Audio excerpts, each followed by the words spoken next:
opportunity to address the need that I believe the state needs to look at a 20-year-long strategic plan, a planning process for planning, construction, and maintenance of our buildings. I believe the plan would have a number of benefits for the policymakers, yourselves, the governor's office, to look at addressing the total cost of ownership of buildings. And I think that's a discussion we really haven't had much in the past. We've looked at routine maintenance. We've looked at major maintenance component projects, construction anew, but what is it really costing the state from start to finish to keep the buildings that we have? I believe it would extend the life of our buildings. It would reduce the capital construction costs for the state in the overall. Now I got some examples of that I'll share. Reduce localized construction inflationary costs. So one of the things there that we saw back in about 2015-16 is there was quite an influx, particularly on the state side for schools at that point in time. 2 bienniums, I believe in the handout that you got from LSO staff, you can kind of look at that and chart that out. And so then when that work started to come out, we started to expend those funds in the graphs that we'll talk about later. You'll see there was a big peak of funding. And what we calculated at school facilities during that time frame, there was an awful lot of out-of-state contractors came in, took the lion's share of those projects because we had so much work out there that the locals couldn't handle all the work. And we estimated that just the inflation spike we saw before to compared to afterwards, we probably could have built 3 more elementary schools in the state had we just spread that out over time with no more additional costs. So again, I think that planning process would help with that. Localized, we see the same thing sometimes where just because of the way nature of things, how they come up through the process, it might be the northeast part of the state or the southeast part of the state has a lot of projects going on, not elsewhere. And we create a localized inflation. There's just not enough workers, say in Cheyenne, Campbell County, to take on a lot of that work. When I first came in as director in 2015 for school facilities, just in Casper alone, we had $300 million worth of school buildings going up. And that the economy was going, that's pretty well for the state. That's why the state was funding a lot of these projects, had the money to do that. Well, when the state's doing well, from state funding side, the state of Wyoming itself is doing well. And so we see private construction going on at the same time, and they just kind of build and relay on themselves. I think that it would help also, particularly from the legislative and the governor's office. I think it would help those 2 groups to look at what the funding needs are, not only now, but out into the future. How can we forecast projects coming online? And I think a good example of that is probably a decade ago, there was a look from the healthcare facilities where we went out and they identified 6 projects coming up. And when do those need to come up? What process would they go through in that? And you all, and particularly in JAC, had a big role in providing the funds for those projects. Well, that was just one look for one agency at one snapshot in time. Have we ever gone out and really looked statewide on schools, on all the agencies, on UW, on the community colleges? When are those forecasting to come up? Not over a short period of time, but in the next 20 years. And again, can we lay that work out over time so we don't create inflation? So, and nothing against out-of-state contractors, but can we keep that work mainly in state? Can we build our own workforces? Can our own contractors, our architects, the business owners, even the schools and the high schools, the community colleges from the CTE program, how can we develop our own workforce and keep our own workforce here in the state? I was recently told by one of our building contractors, for example, in Rock Springs, with the Rock Springs High School, if that's a masonry high school comes up, there's not left in the state of Wyoming a single masonry contractor that can do that work. We've lost that through these bust boom cycles. So how can we maybe try and level that out? I think it would, as I mentioned earlier, help with our work trade force. And there's a number of folks behind me that I think can speak to that are dealing in the industry and the businesses themselves, business owners, the trades, and some of the impacts that they're seeing. And finally, I think it would level out, as I mentioned, the bust boom cycle. So what I think we could take and look at with this is in the years when the state of Wyoming is doing well because of the mineral industry or whatever it is, Maybe we don't go out and do two bienniums of $500–600 million worth of work for the schools alone, much less the rest of the state. Can we put that into some kind of an account? And it might be one for the state side, might be one for the school side, whatever that looks like. But can we put those into account where we try and figure out what level of funding do we want to do throughout the years? And obviously, if you're going to add a state penitentiary or something like that into that mix, or the capital refix, you're going to see something fluctuate up and down, and it's not going to be a straight line. But can we better plan overall? Because again, in the presentation that I have, you can see the big influx of money, nothing for a couple, 3, 4 bienniums, then a big influx of money again. And in between, there wasn't much going on. And that affects not only our planning process, but it affects all the businesses here in the state of Wyoming. And interestingly enough, today I saw an article that said the biggest employer in the state of Wyoming right now is the construction industry. Construction is the number one job in the state of Wyoming, and we're going through these cycles that really impact them. So is there a way to, again, to grow our own? And I think, to put some numbers to the facts here, right now, I added up just on the state building side, the school side, not the, I guess that includes university community colleges and does not include Wyandotte and the Game and Fish buildings.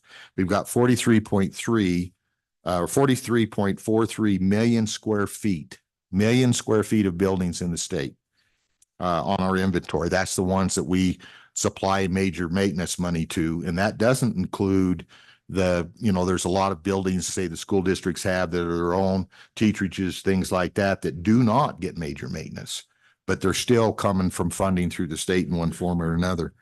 And so right now, if you look at major maintenance alone, there's $344 million of biennium and major maintenance funds between the state side and the school side. So that's not small chump change. And that's an ongoing basis based on formula. And then on the operations and maintenance, when we started looking into that, I can tell you it's all over the board, and it's all over the board on how people measure it and what they call it. Some include labor, some don't include labor. The different formulas from the state sides, even in the state side within the individual agencies, on how that is looked at and operated. And we'll discuss a little bit later. In your pillars, when you look at buildings, your routine maintenance is one of those things that really is a driver to keep your major maintenance costs down, which then keeps your capital construction, be it remodels or whatever, and sustains that life of those buildings. And so within that, on a national basis for routine maintenance, they really look at routine maintenance being a higher dollar figure than what you see with your 2% that we're supplying for major maintenance. And I know on the school side, from a study that we did back, I think it was in 16, 18 timeframe, schools at that time, I believe, were about 2.21%, if I recall the number, of their square footage for routine maintenance. They get 2% for major maintenance. So if you just start looking at the routine maintenance side of the house, we're at $344 million a biennium for major maintenance. We probably are at that or higher for routine maintenance. But again, how we measure that, what that looks like, I think the sophistication of how we do major or routine maintenance, I think we can improve on that if we all, if we sit down, really isolate where that's at. One of the things that Suzanne's side of the house does on the state now on our annual meetings is that's a question we're asking the agencies. Where's your routine maintenance at on a square footage, a dollar amount, things like that? How much do you have? I know there's been, and when some of the cuts were made back in 2020, some of the agencies, that's what they cut back on, was routine maintenance. In the long run, is that really where we want to be as far as those dollars on routine maintenance? It's going to be a much higher figure on capital construction down the road because we cut things out on routine maintenance. So with that, Mr. Chairman, I'm happy to start into a presentation or just answer any questions on kind of my thoughts on a 20-year strategic plan. So, Director McCombie, as you go through your presentation and you referred to routine maintenance and major maintenance, it's not only a matter of ensuring that the funding's there, it's also important that they do it. And we talked about that. We had a bill that finally almost made it across the finish line that would kind of address that. But, if you could help us understand it, is that part of that whole conversation? Mr. Chairman, it certainly would be. I think there's different levels of sophistication, at least that I've seen both on the school side and the state side on what is routine maintenance. And I'll be honest with you, when I first came in as director, and when I hear the term routine maintenance, so I want you all to ask yourself, what do you think routine maintenance is? When I really first came in and started working on the building side versus the horizontal highway side, routine maintenance to me was kind of the janitorial operations, the things you see day to day in the building. That's really although that's an important part and it's a costly part, that's not the thing that saves on building construction. The taking care of the pumps and the heat systems and those individual components of the building are what's important, and doing that timely when it needs to be done. So I can give you a couple of quick examples. One of the things that we see quite often now, at least on the school side, is our buildings age. We see their sewer systems go to heck. Okay. And so we get so they're in a reactive mode and going in and scoping and trying to figure out what do we need to do to fix the sewer system. And I would ask myself, I think under a sophisticated routine maintenance plan, which I believe we can set up. There's firms that do that out there for all kinds of organizations larger than what we have for square footage. Why aren't, say, at 20 years or 25 years, why isn't it a routine practice to go scope the sewer lines in these buildings every, say, 5 years so you can see the problem coming? I don't think we do that. I think right where we're at right now is what they call a reactive mode rather than a proactive mode on doing some of our routine maintenance. And it's somewhat what I'm describing as a broad brush. And again, there are facility managers, there's agencies out there that are sophisticated. They're doing a really good job, but there's others that, it's a little bit of, we don't know what we don't know. And quite frankly, a number of the older folks that were in the facilities group, the trades group, are retiring out, and we're having a big changeover. I just talking with some of the school folks today, and they were talking about this guy's retiring, they've been around forever, who's coming in to replace them. And so if you don't have what I'm going to refer to as a computerized major maintenance system, and I've seen this firsthand in the job, where you don't have something that tracks that, the new guy comes in, they don't even, in some cases, don't even know where things are at to work on them or what the cycle is to work on them. I mean, we found air filters that haven't been replaced for 20 and 30 years because they didn't know it was there. And so I think there's better ways to put that in, and these computerized maintenance systems will actually track when that's coming up. It'll send you a work order and it'll track when it's done. You got to tell it when the work order's done. And so if you get that changeover, that stuff's all there. And a little bit of what we saw in the new work with Veritas on our when we went in and did our facility condition assessments. We have just finished downloading in the last month the photos. And so we have over 50,000 photos that our computers ran for like 48 hours straight, downloading all this information.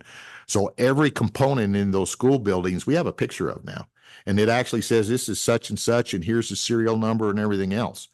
How can we get that into a computerized maintenance system so that we can track that and they can have that? Now, it's a heavy lift on the front end, but once it's up and running, once it's done, I think it would be very advantageous to anybody wanting to take care of their buildings. And again, it gives us as policymakers the ability to see and forecast what's coming ahead.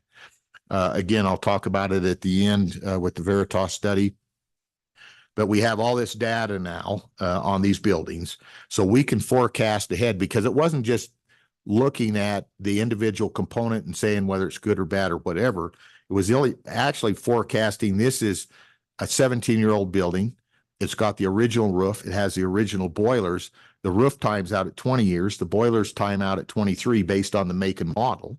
So now you district should be expecting, not that we want you to replace it if it's still in good shape, but be expecting in another 3 years, this needs to be done. And we're tracking it at our office in those individual scores. And your boilers need to have some attention in 5 years. So for us as a policy group, can we go out and look at that and say, coming up on the school side, for example, we've got 23 roofs that need to be done in the next 2 years. How do we want to take a look at those? Can we let that under a single contract? Can we let it under a contract, say 4 contracts, and base it to get a better price around the state, knowing these are coming up at that? Can we forecast those type of things? And I think that's another thing that a 20-year strategic plan will help us do. So as you anticipate those replacements, those major maintenance replacements, as things that get to the end of their life cycle, are we not also suggesting or implying that we expect them to reach the end of life cycle, and which is the important component of routine maintenance, to make sure the filters are changed, make sure they're doing the routine maintenance so that it gets the total lifespan? Mr. Chairman, certainly. I think that's the long-term view, but in preparation for coming to you all to ask for this to be an interim topic, we reached out to the 48 school districts. I think we had 42 of them or so responded back, and we asked them, how many of you have a computerized management system for your routine maintenance? And we had about 17 of them, 18 of them, that when I looked at what they said they had, I think was truly a computerized management system. The other ones were more of an accounting system that said, enter in that we did this, and then it goes into the accounting books and it's processed and moved forward. So the district replied back and said, yeah, that's what we have, but there is at least that many or more, 20 of them, that said we have these systems that in my mind are not they're not truly a computerized management system. And then we had a couple of them said, no, we don't actually have anything. And so it's, fly by the seat of your pants. This is how we've done it for 20, 30 years. There are systems out there that I think we can actually do and track this stuff better. On the state side, and Suzanne may have an idea, but I don't. I know A&I works off of our AIM system. I believe UW has a good system. Again, I think it works similar to the AIM system. I don't know about the community colleges, but on the state agency side, I think outside of A&I, very few of them have a tracking system to keep track of that. So, but that is something that we're going through our annual plans and asking and talking about and trying to get a handle on. And we can't even tell you, and I think in some cases, they can't even tell us how much money they're spending on routine maintenance per se, because they track it in different formats. Mr. Chairman, Director McComey, thank you so much. I really like the idea of a strategic plan. I have a question about how leased space might play into this. How many, can you say again how many square feet of state buildings the state currently owns? You had a big number and I just forgot what it was. Yeah, well, it's not the number of buildings, but the square footage was 43.43 million square feet Mr. Chairman, that we calculate under routine maintenance. We actually have more than that, or major maintenance. We actually have more square foot than that. any idea how many square feet we lease? A&I has those numbers, and we do track that through the SBC on a quarterly So process. I think your idea of a strategic plan makes a lot of sense, but it seems like leasing component is interesting because there are some markets where leasing does make sense, right? Like A&I has done a good job, I think, in Rock Springs, where we have a dead shopping mall that frankly results in a very low lease rate. And so it actually makes sense to lease instead of to build a new building. Thank you. Yeah. On the question of leasing, do you know, are all our leases triple net, or are some of them were responsible for some portion of the maintenance and other leases were not? Or do we know? Yeah, Mr. Chairman, I believe A&I is here and they could answer that if they'd like to come up. Well, we can wait for that. Okay. Go ahead. Representative Walters. Thank you, Mr. Chairman. And just to be clear on that square footage and the major maintenance numbers that you shared earlier, the 43.4 million square feet includes schools. There's about 28 million square feet of schools. And then the remainder is the state side of the buildings. And then as your 300 and some odd million in major maintenance for this biennium, it's 162 million, I believe, for the state side and 176 million for the school side for the biennium, something in that neighborhood. Just wanted to make sure that everyone understood that those were your big number was a combined number, and that's how it divides out. Yeah. Mr. Chairman, I think I got a handout I could provide, got about 25 copies that breaks it down by the state buildings and shows which ones we don't sum up in that square footage. And then also a breakdown on the school side. And so on the state side, we've got 7 within what we kind of manage. There's 7.4 million square feet. Yeah, make sure I keep a copy for myself here. Okay. On if you look at all state-owned buildings, there's that 7.4 million. State parks is about 1.3 million. Community college buildings is about 4.2 million. And the university is about 6.6. They're all a little bit higher than those numbers I gave you. And then on the it was that 27 million square feet on the school side. But when we calculate the major maintenance on the school side, we're looking at ADM. So there's actually excess square footage above that number on the school side. That's again working off of what we look at for major maintenance. And I know that the select committee's looking in on this. One of the topics that I've asked the select committee to look at in the interim is actually calculating major maintenance in the future on the actual square footage. So that dollar figure would go up for what we have. So on the schools, the major maintenance dollars was 176 million and change for the biennium. And then the total biennium is that 344. So the biennium request this year for the state side, that's UW community colleges, and the state was 168 million and change for major maintenance dollars. So, Mr. Co-Chair, Please. so on the state side, roughly 7.4 million. Do you have a plan like this already in place that in terms of for each building on routine maintenance for all of our buildings? Mr. Chairman, we don't do that. That's the individual state buildings that take care and manage their own stuff. A&I and they have the biggest portfolio of that, actually works off of our AIM system, and they have gone in and put code numbers on all of their equipment, go through, and that generates work orders and works through that again through the AIM system. And we started that process back when I was here previously as director, right towards the end. So I'd be in the 1920 timeframe. And that was my question. Is I thought we basically kind of did this on the A&I buildings to create this type of a protocol for routine maintenance. And so this is just an expansion of that into more of a generalized statewide process. Mr. Chairman, it is. When I came for my presentation again to ask for this to be on the docket for the Joint Appropriations Committee, this wasn't, in my opinion, a single year look. This would probably be a couple of years. I think the first part of this is what I was looking for guidance from the committee was to what do we want to look at in a 20-year strategic plan? Is it only for schools, only for state buildings? Doesn't include UW? Does it include community colleges? Does it include all or some combination of when we come out and do this plan? I know, for example, UW has, looked at a planning process and what that looks like for them driving in the future.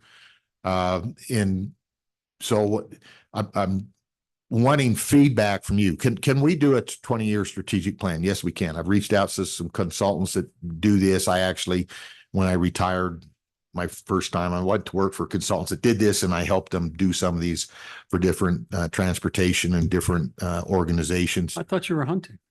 Well, that was in between. But my contract with them said September 15th through the end of October, I didn't work for them. So it didn't always work out, but anyway, that was a term. So I know it can be done. And so, but there's, how do you set what you want done is really the parameters for them to look at. They can look at it under a lot of different formats. And so who do we want to include, exclude? What do you all think is important that needs to be done? I have my ideas as kind of the building guy. But what's important to you as policymakers? What's important to my boss, the governor's office, to look at? How can we better manage this? What's the long-term goals?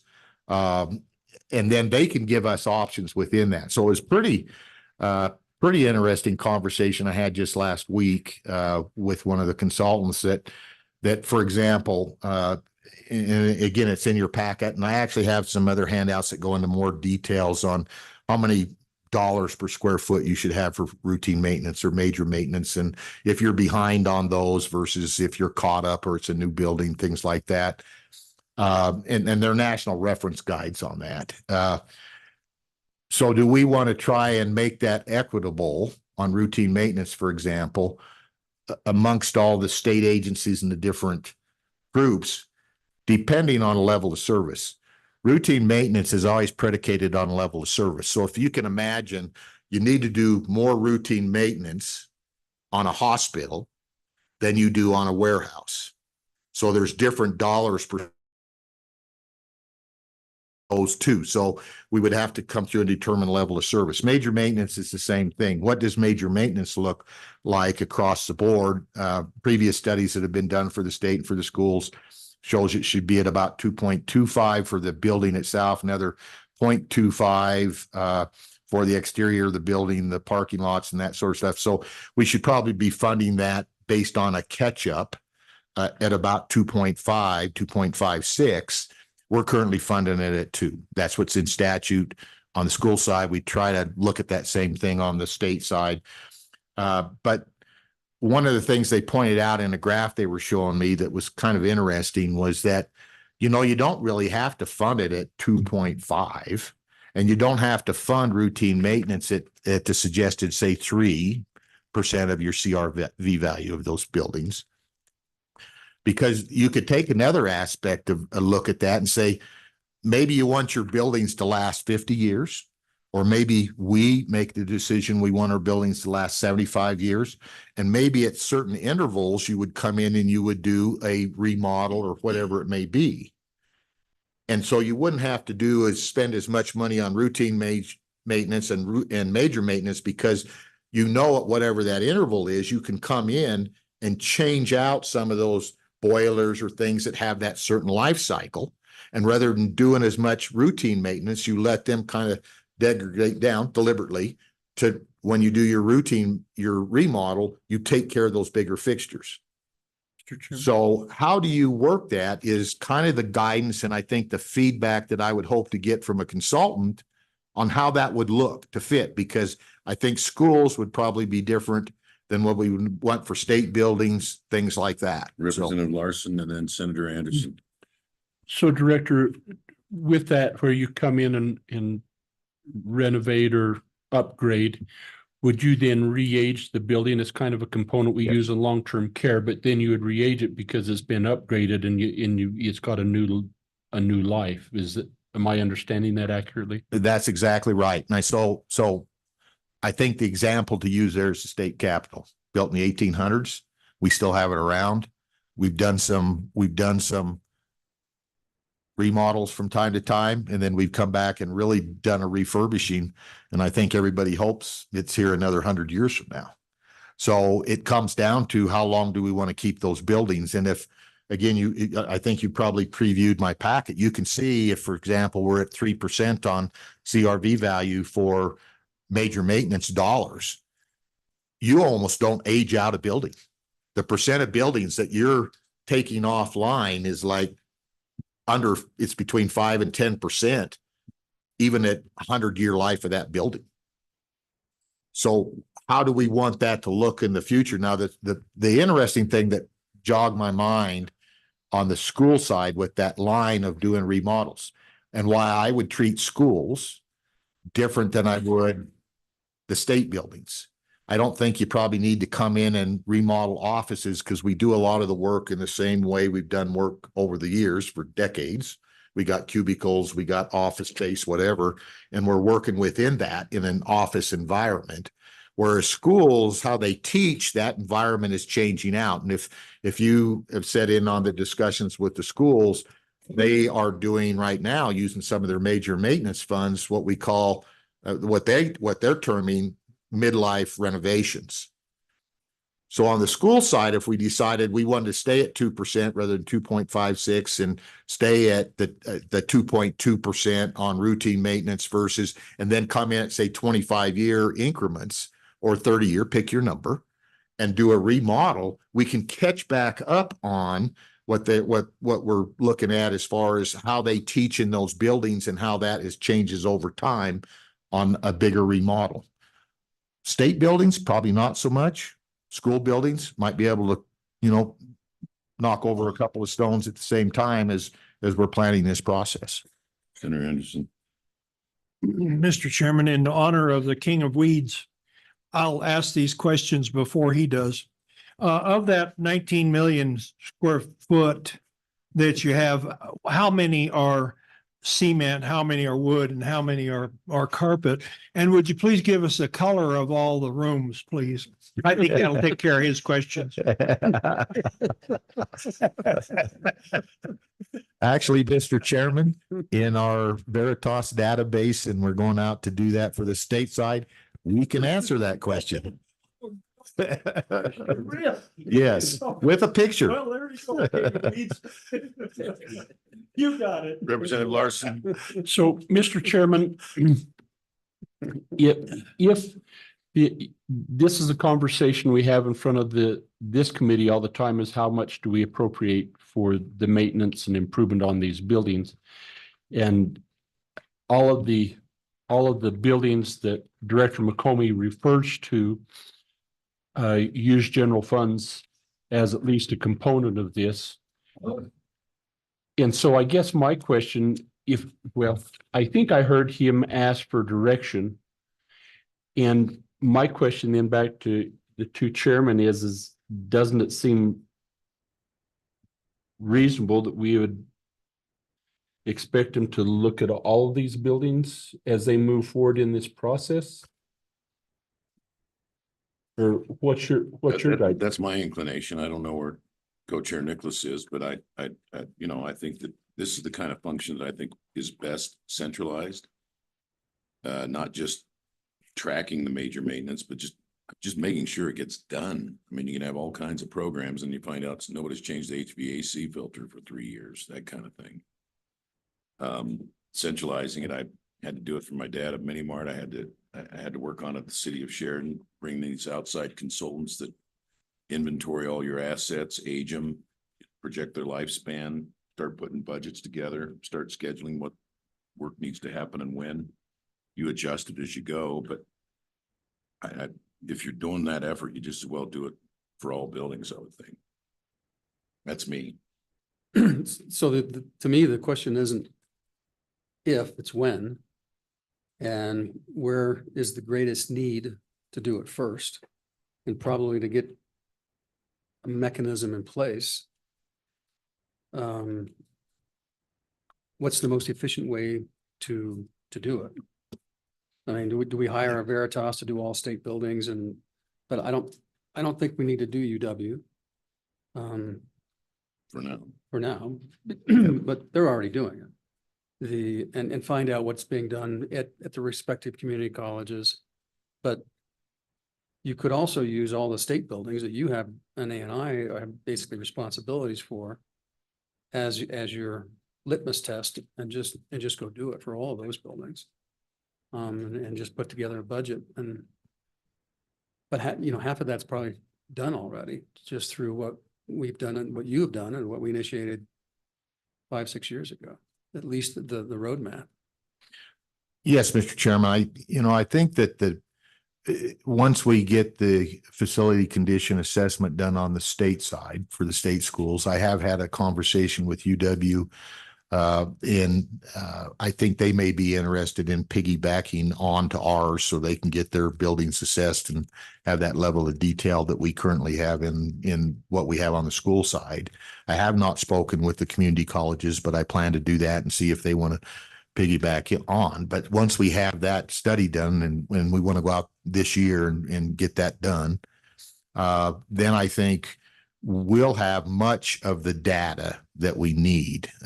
We can work with A&I and the other agencies to really try and refine down how they're spending their major or their routine maintenance and what's their definitions they're using and try and squeeze that down. So I think it's not going to be so much of a resource management standpoint for a consultant to come out to do that. It's a strategic planning process, and we can provide the data I think that they have. I agree. I think probably the easiest thing for us to do is go out and do the state buildings. And again, we'll have the assessment done there. We've already got the assessment done on the schools. So we can give them the data on that and then take a look at how routine maintenance funds are being expended and then the major maintenance. And then we've kind of got a plan, I think, to some degree on capital construction. I know the SBC has asked agencies to come up with a 25-year, I believe the number is, look at all of their operations as far as their buildings. And so I think working together with that, we can start that process to move forward. And so I would hope maybe we could put somebody on later this winter to try and work that and come back with some alternatives, on what do we need to look at from a consultant standpoint. And really what I'd hope is maybe at the next meeting, I've talked to a consultant that will come in that does this. They do it for NASA, Smithsonian Institute. They do it for the World Bank, a bunch of, they just did the whole National Park Service, to where they can provide some direct question and answer with you all as to what that may look like. And then from that, we could go out on the street and look for a consultant to hire to come out and do this for us so that next year we can present you a plan during these meetings as to what that really looks like. And So Dale, just Yeah. sorry to interrupt. When we started working through the AIM system, didn't that include all the agencies as well? It was just A&I primarily, on the AIM system, it was just us. just State building. Construction Department. And it was just the AIM system based on the 2015 assessment on the state side. Of course, the schools, we've been doing those fairly regular. So we had that information in, but it was a different look. It was a snapshot in time, and it didn't forecast these individual components coming up. And at a 20-year look. And that's the difference of where we sit today. So we will have in place that 20-year look on the buildings. One of the things we'll kind of have to figure out is, again, through the annual plans with the agencies, what do you forecast? And maybe it's a brainstorm, but what do you forecast in coming up with building needs in the next 10, 15, 20 years, kind of like what health did? Give us that thing, and how do we plan those out to try and look at when those might be coming about? We're working with the prisons right now. We've done some work with them on that. So same thing. What are they looking at and forecasting? And again, I hope this strategic plan, if we do it, doesn't end up on a shelf somewhere, that we update it from time to time. And what I would think is an update coming when we come out and do facility assessments again. So every 3, 4, 5 years, whatever it may be, we come and again, present to the Joint Appropriations Committee, the SBC, and the governor's office. Here's where we're at today. Here's where we were at. Here's how we're moving forward. Do we need to tweak it or whatever to figure out to keep this thing progressing in the future and not lose track of stuff? Well, I'm confused about it because that's what it was a facility assessment that we did in the past. But when we did that, what part of the purpose was to see if the routine maintenance was being done to basically limit and assist major maintenance. And so I'm just curious, for all of the agencies that you're listed on here, how many of them have the same definition of routine maintenance? How do we know what they're doing to protect their buildings? And who's following it? Or has anyone ever done that on any type of a systematic basis? Mr. Chairman, the original facility condition assessments were not to look at routine maintenance. They were to assess the condition of the building and then tell you what's wrong with the building. So it was in a level of 1 to 5, where what we termed 1 to 2s, 1 was a failure, 2 was it was going to fail. How do you address those? So then in the annual plans, how are you going to address your 1s and 2s with your major maintenance? It was really predicated on snapshot in time, condition of building, and major maintenance. How are you taking care of that? You should be using routine maintenance, but that wasn't something that we in the state construction department tracked. And so we've started asking those questions in our annual plans with them. We don't ask that question on the state side, or on the school side. That comes through the block grant. They take care of that. I don't know how they're doing it, other than we have those discussions from time to time. And I can tell you there's a different level of sophistication. There's some of our larger districts have a lot of staff and they got some professional staff. We have other districts where the facility manager is actually the guy that shows up and shovels the sidewalks in the morning. And if the bus driver calls in, they go drive bus too. And in some of them, they're the facility manager and the business manager. And so it is really a different look. And we have not asked about that that's not been in our wheelhouse. We had those discussions because you should be doing that. And I actually wanted to track that back in, I think it was 18. We did a consultant study. The select committee was looking to move forward, increase to a 2.56, set up a CMMS system was my proposal for all the districts, have that same system operating. There was 3 or 4 components of what at that time was school dude that we would track that. We would monitor that at more of a global level within the department, but the districts would use that for their work orders and that kind of stuff. Ours would be a comparison of how things were getting taken care of, how much more needed to be done, what wasn't being done when these flags come up to say you need to go do this work. It didn't make it out of the committee at the last moment. And it was, I think, the October meeting, and because the school districts actually came in and testified against it. That's my recollection is that. Yeah, I worked with the facility managers. We moved forward with that. The facility managers, unless they were a facility manager / business manager, didn't come to the meeting. The business managers came in and said, it's a block grant, none of your business what we're doing with the meeting and this is my take on what was said. I think none of your business what's going on in the block grant. That's for us to take care of. And the committee didn't move forward with that. So maybe my second shot at trying to get that done, along with House Bill 75, I believe it was. So, but anyway, I think it is something that we need to look at. And again, I think the strategic plan will help. I've talked with WDE. Their look at the block grant, I think, comes up next year again. And when I was talking about the routine maintenance aspect of that, trying to see, what's their percentage or whatever, the formula they use really, and I've seen this formula before where it addresses outside stuff of the building itself, 3 or 4 layers. It's kind of convoluted. If they said, if your study could help us formulate that better with the block grant issue coming back up and setting that level where it needs to be, great. We'd like to work with you on that. So if they get more money. Well, that was WDE. So I'm sure if the schools got more money, great. So, and I have talked to I've talked to a couple of the district facility managers and business managers where, again, trying to figure out what do you term as routine maintenance in your operations. Got a little bit different answers on that. But the ones that I talked to said they're actually spending about $1 million more than they're getting in the block grant a year on routine maintenance. Again, is that what Dell's definition of routine maintenance is? I don't know. But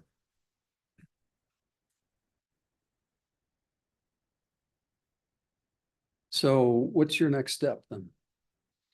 well, again, for the next meeting, I'd like to invite a consultant in to talk about it. What I'm hearing from you all is maybe looking at the state buildings.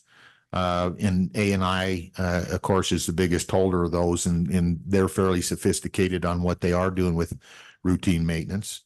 And then the school side, and moving forward with a 20-year strategic plan. I think to look at funding levels where we've been, maybe what's coming up in the future under that strategic plan.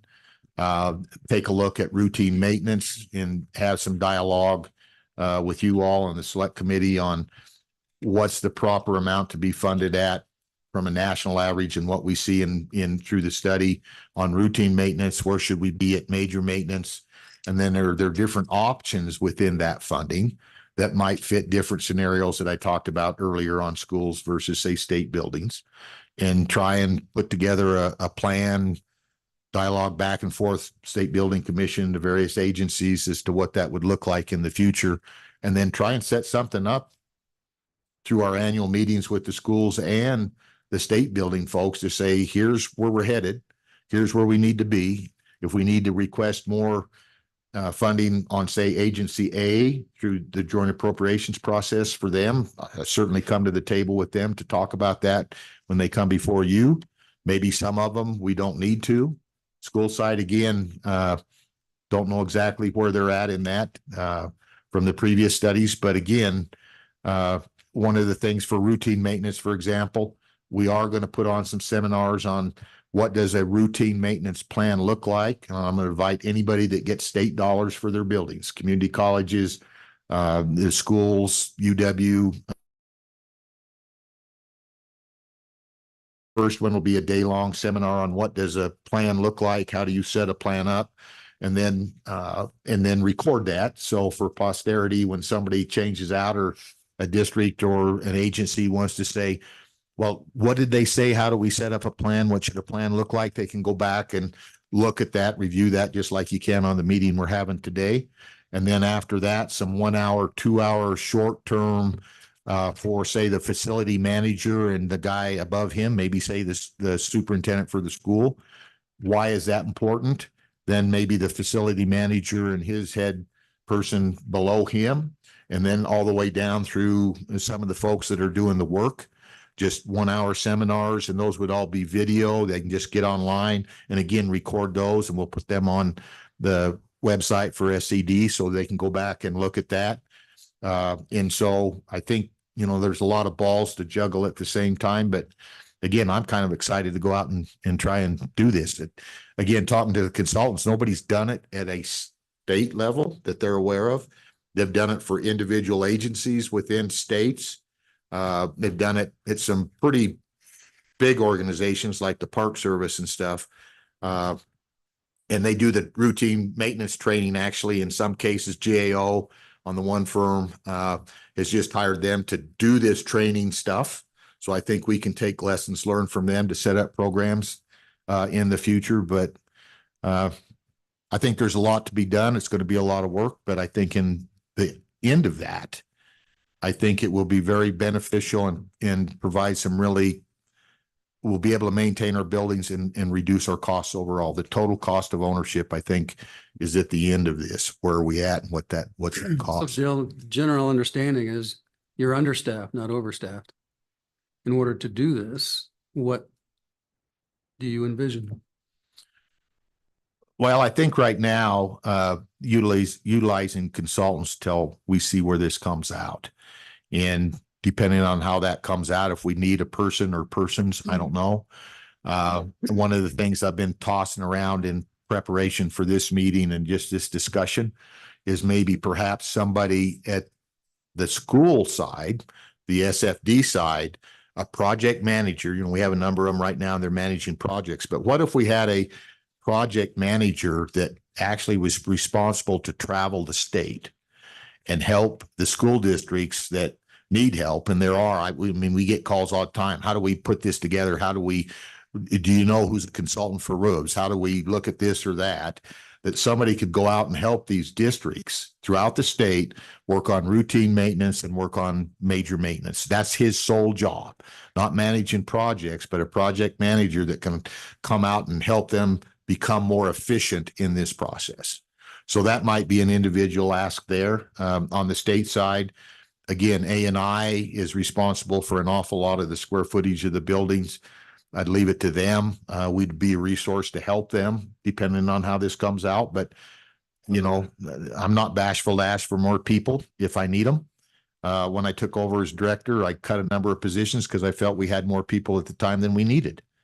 So, you know, I think if I come to you all and I can make my case and I'm justified in that, you've been good to me, and generally provided what I needed.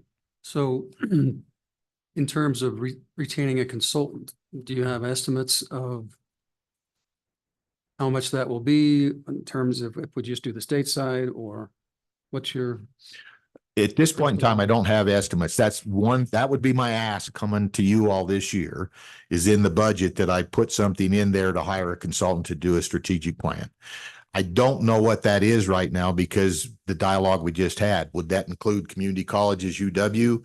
Would it just be state buildings and the school buildings? You know, that's a different look.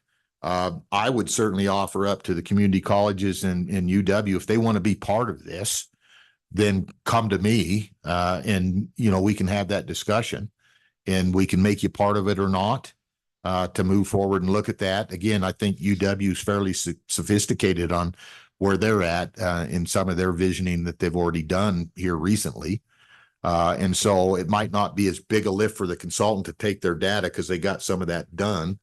But if you are interested in what that looks like, overall, we could certainly include it into that also. I've got a question for you, Trish. If you have a approximation of what we spend on state buildings that you're under you and for routine maintenance, is that a category which we even monitor?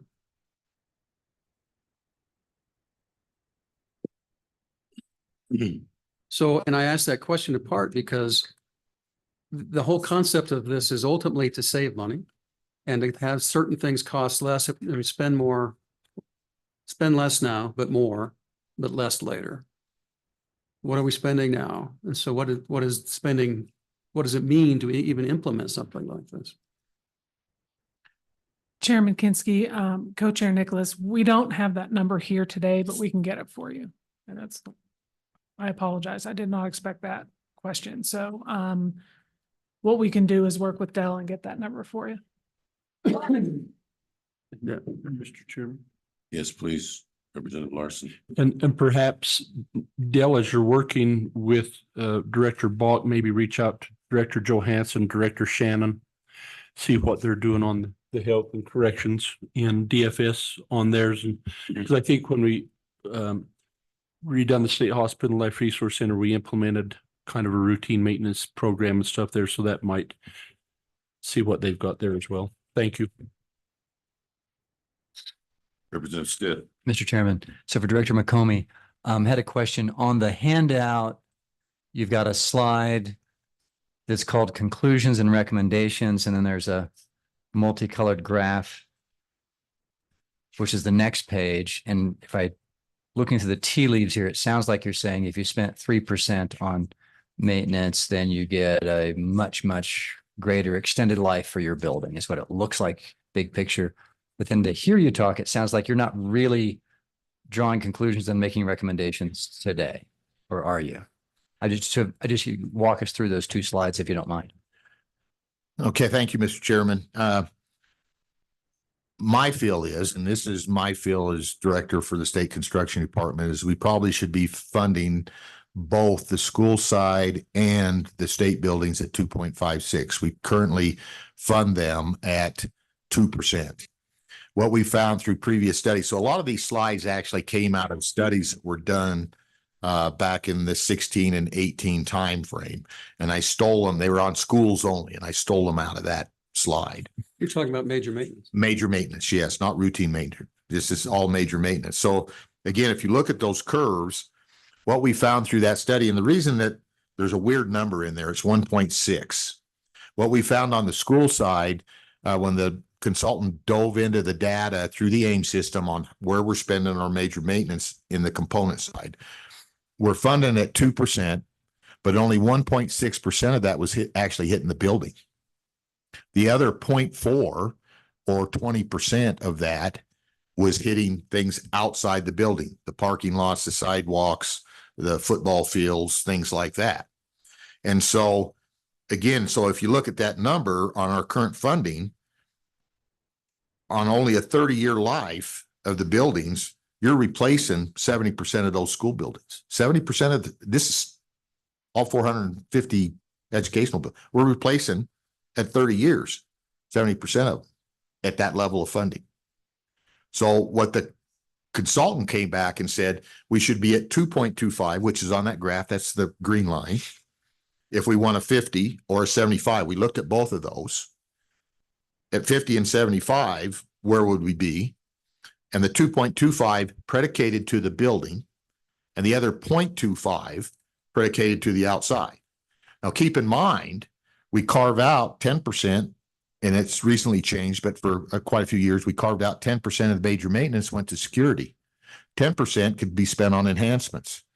I mean, there was another 2 or 3 categories of 10% here, 10% there, mothballed schools, 10%. So it wasn't even the 1.6 was hitting, and we wonder why we're replacing schools. So we actually, again, kind of a policy discussion with select committee said, if you come down to that 3% down here, you're almost flat, and we could keep buildings forever. We could keep them forever. They do it in Europe. They got 1,000-year-old buildings. We could keep them forever. But on the school discussion, now this is schools only, we said, do we want to keep school buildings forever because the way they teach changes over time? I'm looking at how I went to school versus what they're doing today. You know, they got a few more computers in there. And they need different things for that. And so would it make sense to keep them forever when it's changing over time? So what we really came back and focused on, do we want to keep school buildings for 75 years and do a remodel in between? Or do we want to do it at 50? And we arrived at the 2.56 for the buildings, which if you look at those curves, out at 75 years, you're replacing about 55% of the buildings. And at 50 years, you're only replacing about 35%. What drove that out of that study is if we funded major maintenance at the right dollar amount over the lifespan of that, I think it was 50 years, it's 50 years or 67 years. And you can see that on the graphs there. We saved about $3.3 billion in capital construction costs for the state over that time frame.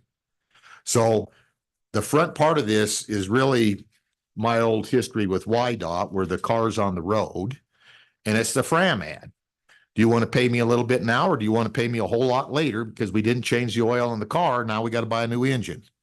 And on highways, if you did your maintenance at the right time, you put $1 in, you got $1 back. If you waited a little too long and you had to do an overlay versus a chip seal or a black seal, which was fairly inexpensive, then it was a 3-to-1. You had to spend $3 to bring that curve back up. So keep your schools or your buildings going. And if you didn't do it on time and you had to do a total reconstruction, and it was an 8-to-1 ratio. That's basically what this bore out. I asked the consultant, do you have a FRAM ad for buildings? And he said, well, not necessarily, because in highways, there's kind of 3 structures there, where in buildings, you got a whole lot of components that make up a building. But he says, yeah, there's something similar. And so they went through and analyzed that. And that's why we did look at routine maintenance at the 2.21, if I recall the figure that comes through the block grant to the schools. How are they spending that versus the other numbers? Mr. Co-Chair, just try and recap. So he's going to go out and talk to consultants, come back to us with a number. If UW wants to be included, you're content with that, or if they don't, you're content with that.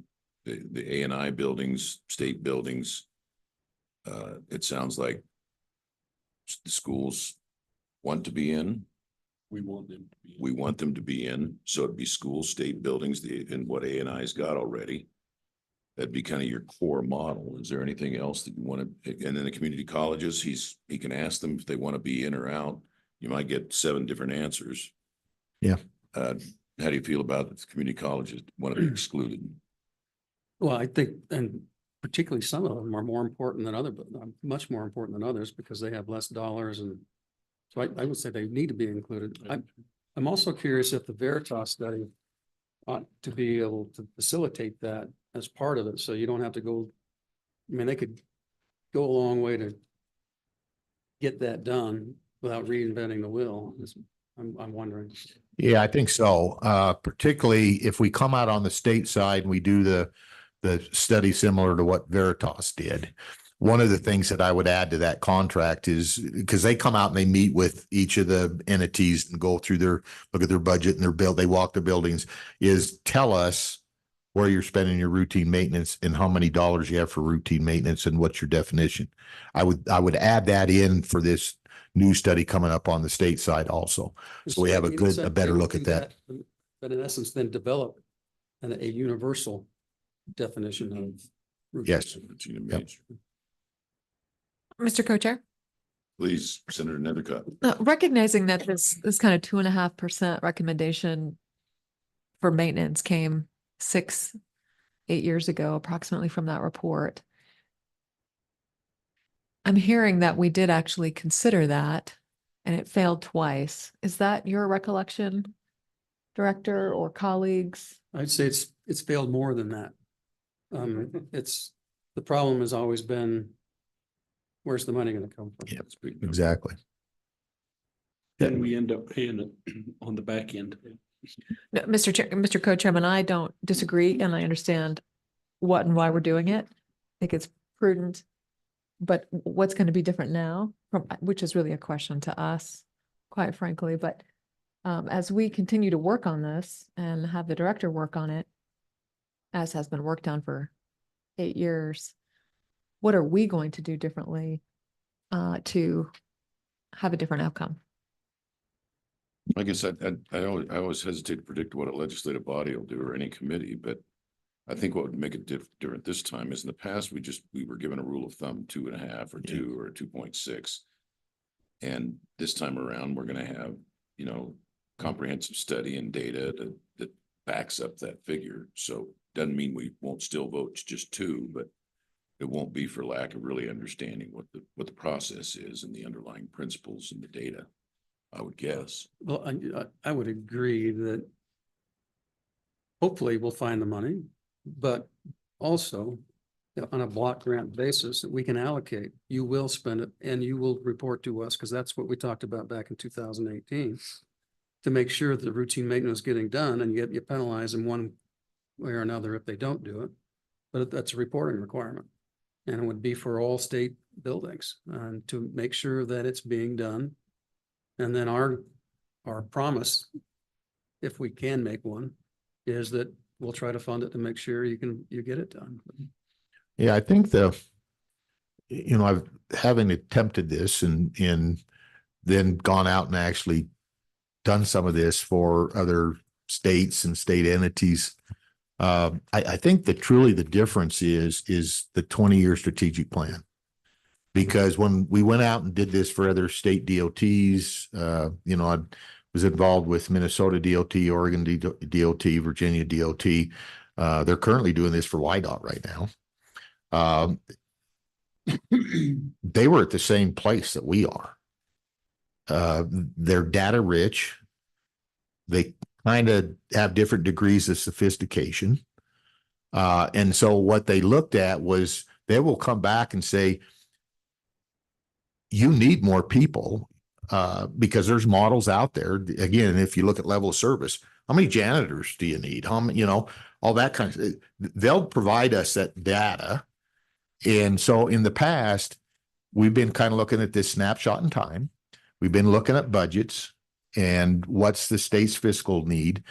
But we really, in my opinion, haven't had a strategic plan and that lays it out for the next 20 years. And coincidentally, the Veritas stuff is all 20 years. So we have that. But we'll lay out a plan so that in the good times, we can figure out what we want to do. And in the bad times, we can figure out what we want to do. And again, if you just don't shelve it and we keep looking at it on some sequence when we say when we come out and do the next facility condition assessments, we shall review the strategic plan. And maybe that's something working with the State Building Commission that we'll set up and say as an agency, that's when we shall review the strategic plan with the various committees in SBC, bring that to SBC. We can keep a focus because it will change. I mean, I'm not naive enough to think you're going to give me $200 million and $1 every biennium or whatever for construction and this. It's going to change based on the job you all have to do with state budgets. And I don't envy you there. It bounces up and down, but at least we have something we can keep as a living document and track how we're doing over time. So let's try and move towards closure. You've asked us for direction. You've heard some direction from at least some of us. Why don't you recap what you understand the direction you've been given so far, and let's make sure the committee as a whole is comfortable with that. Okay.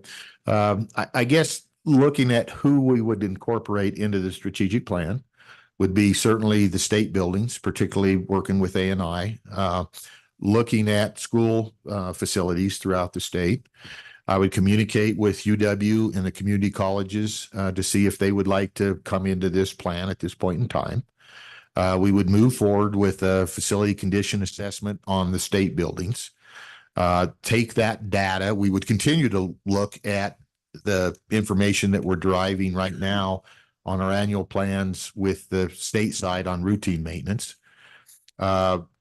Bring a consultant here at the next meeting to talk about what that really looks like on a strategic plan, what can be done, and then come up with a cost estimate as to what a strategic plan would cost to put in the budget this next year, and try and move forward with that to try and bring forward then through this next process. And if we possibly could get this done right after the budget process, this next legislative session, be ready to go with what those outcomes are to bring to the committee, because there will be options in it from a policy standpoint, but get those various options from them.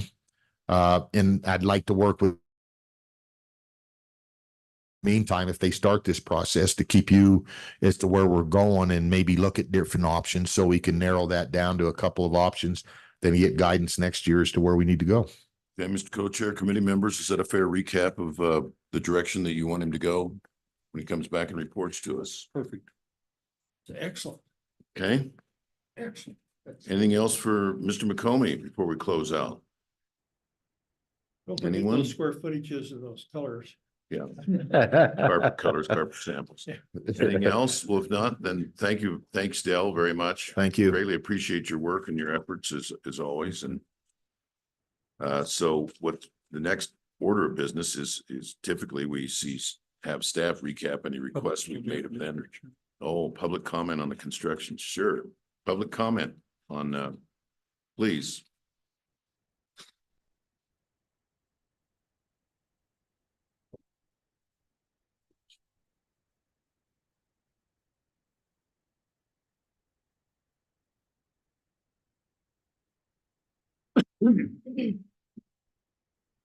Good afternoon, Chairman Kinski and members of the committee. My name is Kelly Little. I'm with the Associated General Contractors of Wyoming. Today, I'm joined with some of the industry professionals. I have Mark Madsen here with WHS Engineering, Jessica Gretka with Ryman Corp, and John Griffith with Sletton Construction.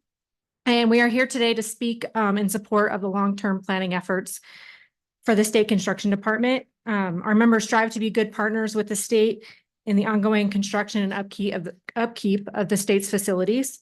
This planning process will allow for greater foresight by both the state and the businesses that work here. In the interest of time, I wanted to speak about our support, but I think I'm going to turn it over to the industry professionals that are here to give you their insight on what this could do for the state and the businesses that work in this realm. So I'm going to turn over to Mark really quick here, if you're okay with that, Mr. Yeah, Chairman. please. Mr. Chairman, Mark Madsen, WHS Engineering, Materials Testing and Surveying, Rock Springs. What I'd like to briefly talk about is what it really means to the marketplace. So when we talk about, sort of concept funding ideas, one of the hardest things that we've got to do is, first off, asset allocation, right? You can't run equipment that you can't fund, right? So when you buy equipment, you have to be able to utilize it. So previous career as a highway contractor, I could tell you, if we on a 7-year depreciation cycle can't run that equipment, it has to go away. And I'm going to move this whole thing over to the workforce side. So I'm finishing my 8th year on the workforce council. And I'm telling you, we've got real stresses that are coming, well, that exist right now. You all realize this massive boom is moving off into retirement. So you've got this massive drop in our population of working people. But we've got Natrium, 2 Trona plants, carbon capture, transmission lines, Project Cosmo, GBSD. We literally could have 15,000 employees needed. And if we as business owners can't keep our workforce because of cycles, that I realize your stress in terms of funding the state is tremendous. It's the same way on our side. So for us specifically, just to really quick story, we had to downgrade very much our surveys, when we ended up oil field having to go all into Midland and all into Dickinson and pulling out of Wyoming. Those are people we cannot get back at this point. And this is going to exist across every marketplace as these construction projects go. So what can we do to ensure, number one, that we have affordable construction is this whole idea of constant construction as much as you can control it. And I think Del described that really well. And that's my point.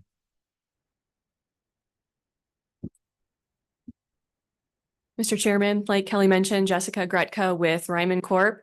I'm the Human Resources Manager, which means my role within the company is recruiting and retaining a workforce to do the work throughout the state that we're discussing. But beyond that, I also serve on AGC's Workforce Division State Board, which means that I am devoted to getting in schools at a young age and making sure that our Wyoming students are exploring skilled trades as an option, that they know that there are non-college bound pathways for them, that they want to work in skilled trades in Wyoming. And these are the type of employees that we're looking at to perform the very work that we've been discussing. Executive Director Dan Benford would have been here today to talk to you, but Dan spent today at Guernsey High School celebrating Trades Signing Day, which is one of the many initiatives that we are doing to celebrate students that are signing with local skilled trades employers after high school. Just like student athletes sign with a college, we want to give them the same recognition when students are choosing to pursue a skilled trades career. So that's what Dan did today. And again, one of the many initiatives that we are implementing from kindergarten all the way through 12th grade, getting in and explaining to kids that there are lots of options, well-paying jobs with a lot of stability, with excellent benefits right here in the state. And we want to show them we have work for them to do for decades and decades. So Workforce Division is very active. We are working, we are in schools, we're talking to parents, we're talking to teachers, and we are building this workforce that you are going to need to perform this work. We are boots on the ground, and we're ready to create this workforce to get ready for the upcoming work that's available. Thank you, Mr. Chairman. As Kelly mentioned, my name is John Griffith. I represent Sletton Construction, and I'm the president of our Wyoming division here. And again, interest of time, I'll make this brief, but what we want to try and highlight is the importance of some level of predictability and stability to the funding across construction, general construction around the state. In the packet that Director McComey had handed out, you'll see, and he referenced it in his discussion today, back in 14, 15, 16, 2000, there was some major spikes in commercial construction around the state and the funding around the state. And that led to some instability in our overall industry, where we have a large influx of both workforce funding, new contractors coming into the state. And then when that funding dries back up or goes significantly down, we lose them. And I would argue that our workforce in Wyoming, you all can appreciate the analogy of a large ship trying to steer its steer itself. Our industry is very similar to that. However, as we see these cycles continue to go up and down, it's like us losing a rudder and trying to make those same turns. When we lose our workforce to our neighbors to the north or to the neighbors to the south, we don't get them back. And that makes a perpetual challenge for us as we look at work that comes back up, and then it becomes more expensive for us to bring those folks back. And quite honestly, we can't get them back because there's unreliability to our funding. So what we're looking at trying to do from a construction standpoint is make that just more predictable for what we can see around the state, so that we can go plan in that 2-year, 5-year process, not just 1 to 2 years at a time, be able to develop that workforce, keep that workforce, and keep those dollars that are spent on construction here in the state of Wyoming, as opposed to seeing them go across our border or not come back, or wasted because we have a level of inflation that's just no longer sustainable because we continue to have these increases in costs associated with us trying to bring folks back here. So thank you for your time. Would entertain any questions. Representative Stith. Mr. Chairman, for Mr. Griffith, I know about 3 decades ago, Sletton Construction built about 30 schools in Nevada and brought them in under budget and built a 31st school for free. So my question is, can Sletton Construction build us a free school? Mr. Chairman, I would say, I think we can make a deal. If we go build 30 schools, we'd be happy to build you another one for free. Thank you. Anything else? Committee, anything else? Folks, thank you very much. Other public comment. Any other public comment?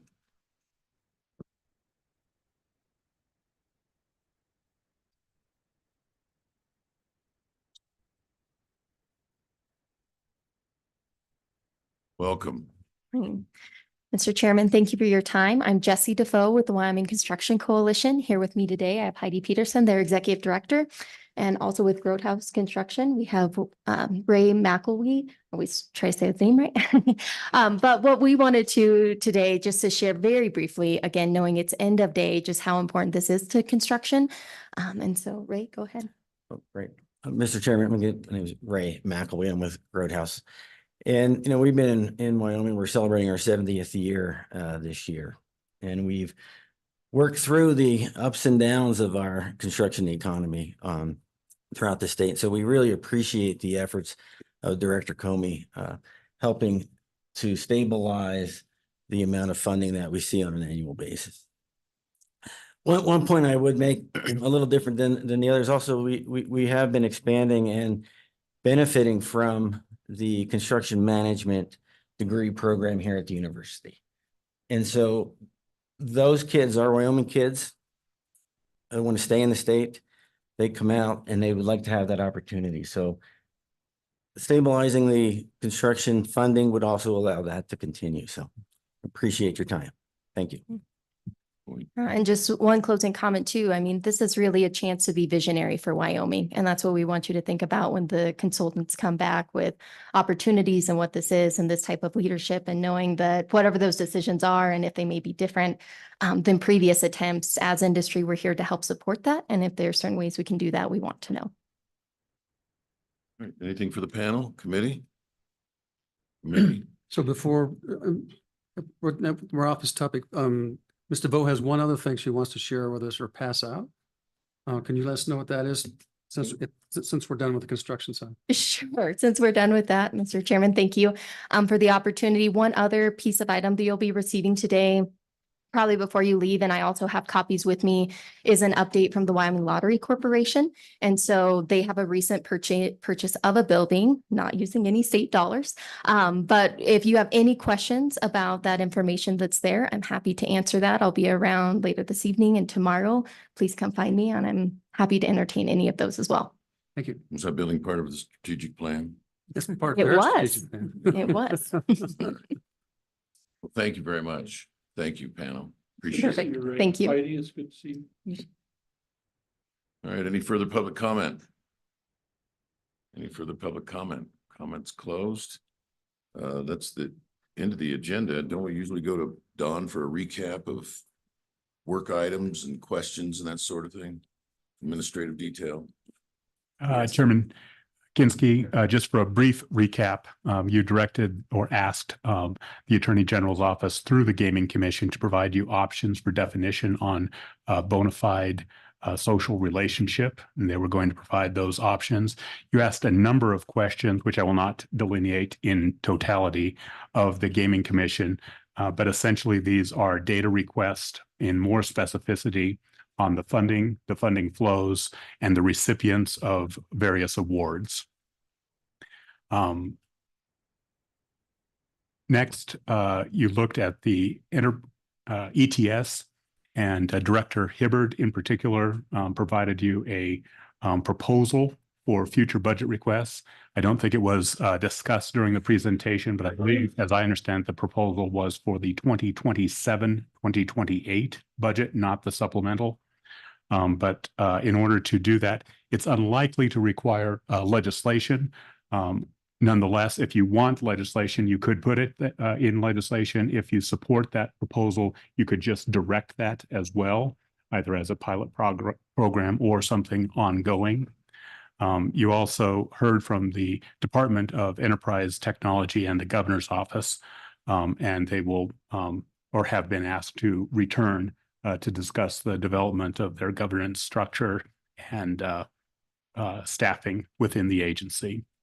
On the issue of state construction, Director McComey outlined a number of policy requests, and he summarized those, so I won't restate those. We had no bill requests for your next budget JAC hearing at this time. Thank you. Representative Walters. Oh, it looked like you were about to say something. Mr. Chairman, my question is for tomorrow morning, start of the meeting, we have a tour. Do we meet over there? Is that correct? Do we meet here? Just a little more direction if we could. A couple housekeeping items with respect to tomorrow. The preference of the university is that you would meet here promptly at 8 o'clock, and they will be busing you to and from the high bay facility. You can leave your materials here overnight if you wish to do so. Also be aware you have two tours tomorrow, one early in the morning of the high bay, the second at the end of the day of the School of Energy Resources facilities, this building, I believe, and potentially an adjacent building. You will also, as evidenced by the empty seats, be joined by your colleagues with the Joint Minerals Business and Economic Development Committee, so it will be a rather large meeting.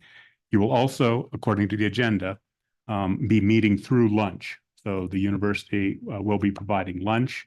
You will remain in public session, and you will get an update from the economic analysis group within the University of Wyoming. In addition, in the morning session, the university has requested, and the co-chairs have agreed, that a portion of that may be held in executive session again with respect to some of the research and agreements there too. So that kind of provides an overview of the activities of tomorrow. Thank you. I'm glad you clarified that. Anything else? So, Mr. I guess I'd ask the UW to make sure that bus is warm. If I get out of my warm car into a cold bus, I'm going to be unhappy. So, Mr. Co-Chair, I would suggest that there's a couple topics that we may want to discuss as co-chairs in terms of establishing a working group to assist and work with the gaming folks and how they proceed through this interim. And also perhaps with ETS.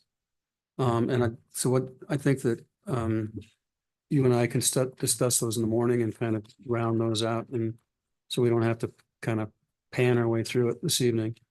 And then also just a reminder that tomorrow on adjournment, or roughly at 6 o'clock, I think, but there's 5:30 is at the governor's residence. I'm not the governor, I mean the president's house here at 5:30 to like 7:30 or something like that. So those who didn't make plans to spend the night tomorrow might want to.